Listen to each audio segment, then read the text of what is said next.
Welcome to Guide Hub. In this episode, I'm going to guide you on how to get your Walmart promo code. For that, make sure you open your preferred browser. At the search bar, you can simply search Walmart promo codes. Here you can see various websites where they are providing you Walmart promo codes. For this video, we will go for Retail Me Not. You can see codes like $20 off, free shipping, 20% off, 50% off. Likewise, you can also see up to 70% off. Now, to get the code, all you have to do is tap on the code option. For this video, we will go for $10 off code.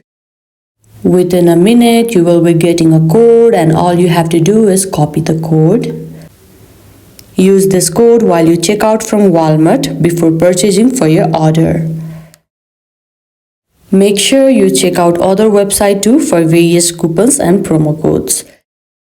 And this is how simply you can get your Walmart promo code. I hope this video was helpful. Don't forget to like this video and subscribe our channel Guide Up. Thank you.